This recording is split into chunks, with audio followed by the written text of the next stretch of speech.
see.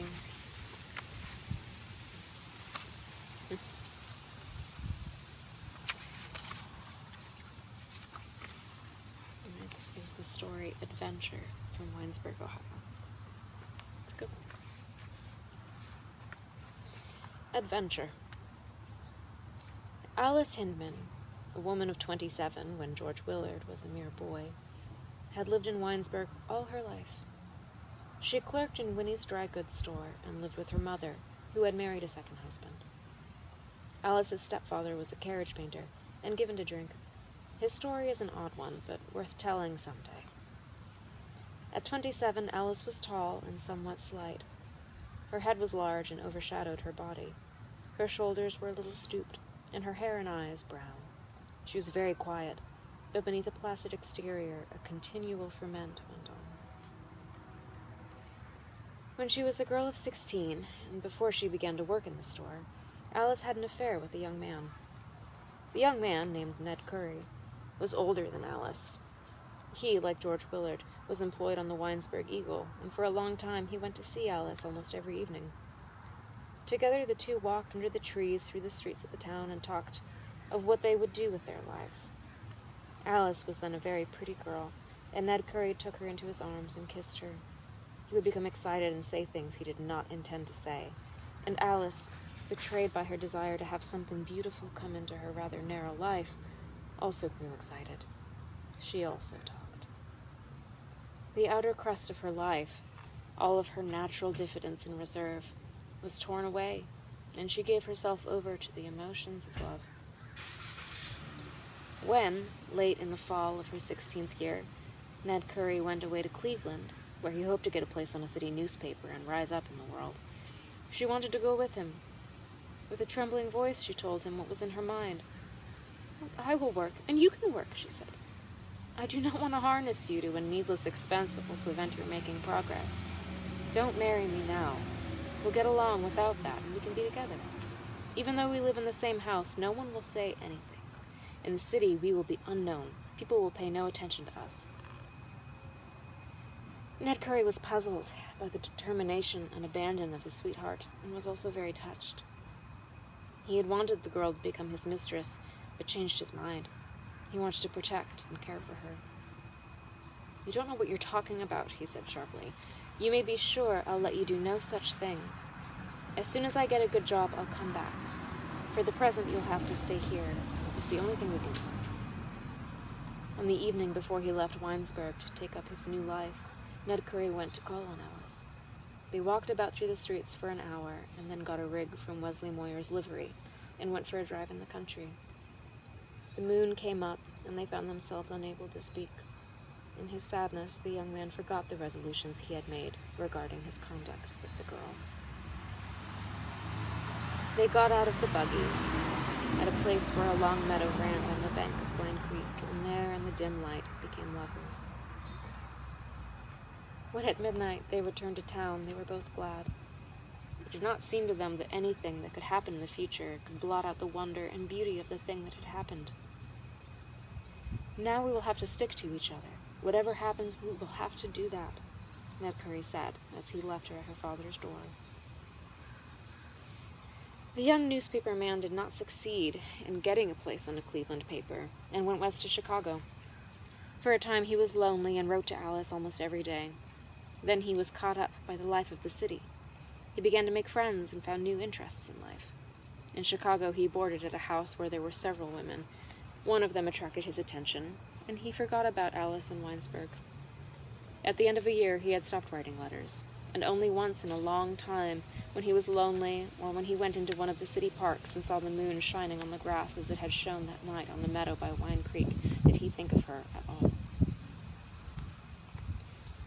In Winesburg, the girl who had been loved grew to be a woman. When she was 22 years old, her father, who owned a harness repair shop, died suddenly. The harness maker was an old soldier, and after a few months his wife received a widow's pension. She used the first money she got to buy a loom and became a weaver of carpets, and Alice got a place in Winnie's store. For a number of years, nothing could have induced her to believe that Ned Curry would not in the end return to her. She was glad to be employed, because the daily round of toil in the store made the time of waiting seem less long and uninteresting. She began to save money, thinking that when she had saved $200 or $300, she would follow her lover to the city and try if her presence would not win back his affections. Alice did not blame Ned Curry for what had happened in the moonlight in the field, but felt that she could never marry another man. To her, the thought of giving to another what she still felt could belong only to Ned seemed monstrous. When other young men tried to attract her attention, she would have nothing to do with them. "I am his wife, and shall remain his wife, whether he comes back or not," she whispered to herself, and for all of her willingness to support herself, could not have understood the growing modern idea of a woman's owning herself and giving and taking for her own ends in life. Alice worked in the dry goods store from 8 in the morning until 6 at night, and on 3 evenings a week went back to the store to stay from 7 until 9. It's a harsh schedule. As time passed and she became more and more lonely, she began to practice the devices common to lonely people. When, at night, she went upstairs into her room, she knelt on the floor to pray, and in her prayers whispered things she wanted to say to a lover. She became attached to objects, and because it was her own, could not bear to have anyone touch the furniture of her own room. The trick of saving money, begun for a purpose, was carried on after the scheme of going to the city to find Ned Curry had been given up. It became a fixed habit, and when she needed new clothes, she did not get them. Sometimes on rainy afternoons in the store, she got out her bank book, and letting it lie open before her, spent hours dreaming impossible dreams of saving money enough so that the interest would support both herself and her future husband. Ned always liked to travel about, she thought. I'll give him the chance. Someday when we are married and I can save both his money and my own, we will be rich. Then we can travel together all over the world. In the dry goods store, weeks ran into months, and months into years, as Alice waited and dreamed of the lover's return. Her employer, a gray old man with false teeth and a thin gray mustache that drooped down over his mouth, was not given to conversation, and sometimes on rainy days and in the winter when a storm raged in Main Street, long hours passed when no customers came in. Alice arranged and rearranged the stock. She can only do so many times. She stood near the front window where she could look down the deserted street and thought of the evenings when she had walked with Ned Curry and of what he had said. "We will have to stick to each other now." The words echoed and re-echoed through the mind of the maturing girl. Tears came to her eyes. Sometimes when her employer had gone out and she was alone in the store, she put her head on the counter and wept. "Ned, I'm waiting," she whispered over and over. And all the time the creeping fear that he would never come back grew stronger within her. In the spring, when the rains have passed, and before the long, hot days of summer have come, the country about Winesburg is delightful. The town lies in the midst of open fields, but beyond the fields are pleasant patches of woodlands. In the wooded places are many little cloistered nooks, quiet places where lovers go to sit on Sunday afternoons. Through the trees they look out across the fields and see farmers at work about the barns, or people driving up and down on the roads. In the town, bells ring and occasionally a train passes, looking like a toy thing in the distance. For several years after Ned went away, Alice did not go into the wood with the other young people on Sunday, but one day after he had been gone for 2 or 3 years, and when her loneliness seemed unbearable, she put on her best dress and set out. Finding a little sheltered place from which she could see the town and a long stretch of the fields, she sat down. Fear of age and ineffectuality took possession of her then. She couldn't sit still, and she arose, and she stood looking out over the land. And as she stood there, something, perhaps the thought of never-ceasing life as it expresses itself in the flow of the seasons, fixed her mind on the passing years. With a shiver of dread, she realized that for her, the beauty and freshness of youth had passed. For the first time, she felt that she had been cheated. She did not blame Ned Curry, but she did not know what to blame. Sadness swept over her. Dropping to her knees, she tried to pray, but instead of prayers, words of protest came to her lips. "It is not going to come to me. I will never find happiness. Why do I tell myself lies?" she said. and an odd sense of relief came with this, her first bold attempt to face the fear that had become a part of her everyday life. In the year when Alice Hinman became 25, 2 things happened to disturb the dull, uneventfulness of her life. Her mother married Bush Milton, the carriage painter of Winesburg, and she herself became a member of the Winesburg Methodist Church. Alice joined the church because she had become frightened by the loneliness of her position in life. Her mother's second marriage had emphasized this isolation. "I'm becoming old and queer. If Ned comes, he will not want me.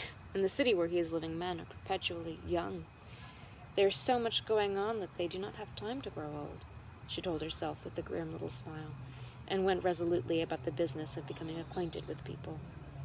Every Thursday evening when the store had closed, she went to a prayer meeting in the basement of the church, and on Sunday evening attended a meeting of an organization called the Epworth League.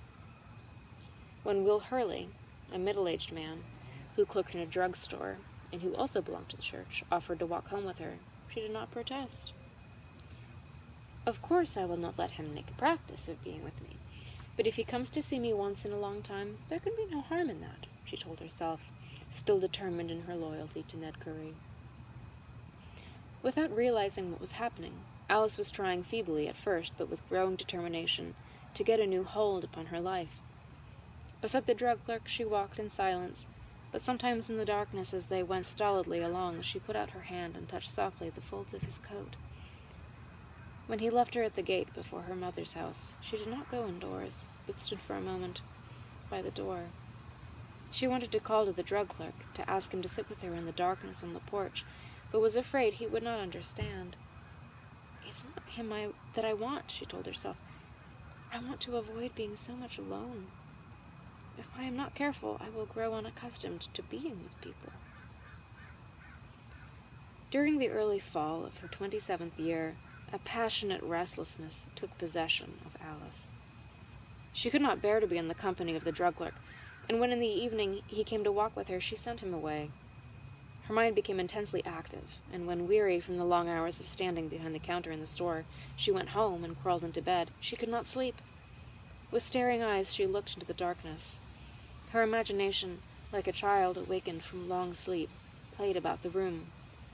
Deep within her there was something that would not be cheated by fantasies, and that demanded some definite answer from her life. Alice took a pillow into her arms and held it tightly against her breasts. Getting out of bed, she arranged a blanket so that in the darkness it looked like a form lying between the sheets, and kneeling beside the bed she caressed it, whispering words over and over like a refrain. "Why doesn't something happen? Why am I left here alone?" she muttered. Although she sometimes thought of Ned Curry, she no longer depended on him. Her desire had grown vague. She did not want Ned Curry or any other man. She wanted to be loved, to have something answer the call that grew louder and louder within her. And then one night when it rained, Alice had an adventure. It frightened and confused her. She had come home from the store at 9 and found the house to be empty. Bush Milton had gone off to town, and her mother to the house of a neighbor. Alice went upstairs to her room and undressed in the darkness. For a moment she stood by the window, hearing the rain beat against the glass, and a strange desire took possession of her.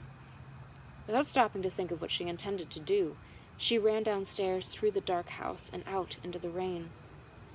As she stood on the little grass plot before the house and felt the cold rain on her body, a mad desire to run naked through the streets took possession of her. She thought that the rain would have some creative and wonderful effect on her body.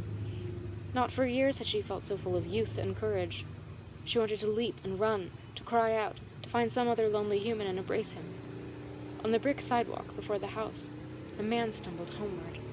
Alice started to run. A wild, desperate mood took possession of her. "What do I care who it is? He is alone. I will go to him," she thought, and then without stopping to consider the possible result of her madness, called softly. "Wait," she cried. "Don't go away. Whoever you are, you must wait." The man on the sidewalk stopped and stood listening. He was an old man and somewhat deaf. Putting his hand to his mouth, he shouted, "What?" He called, "What say?" Alice dropped to the ground and lay trembling. She was so frightened at the thought of what she had done that when the man had gone on his way, she did not dare get to her feet, but crawled on her hands and knees through the grass to the house. When she got to her own room, she bolted the door and drew her dressing room table across the doorway. Her body shook as with a chill, and her hands trembled so that she had difficulty getting into her nightdress. When she got into bed, she buried her face in the pillow and wept, broken-hearted. "What's the matter with me? I will do something dreadful if I am not careful," she thought, and turning her face to the wall, began trying to force herself to face bravely the fact that many people must live and die alone, even in Winesburg.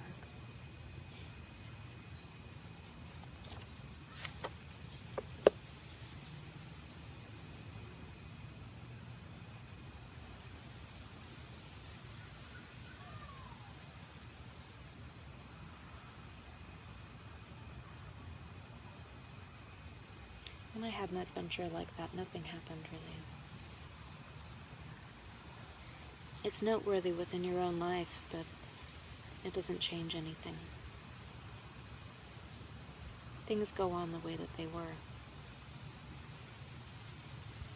When I ran outside during monsoon season back in Arizona one time, I was wearing a nightgown, one that I had made, and I didn't realize how that may have looked to strangers.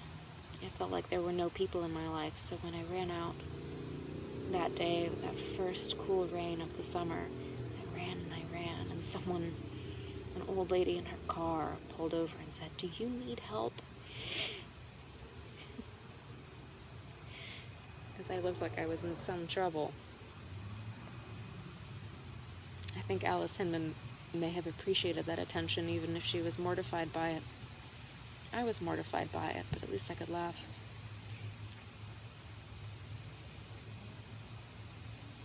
People do live and die alone, but it doesn't have to be a bad thing. I think I can embrace it now. It's not so bad. It probably just depends on where you are.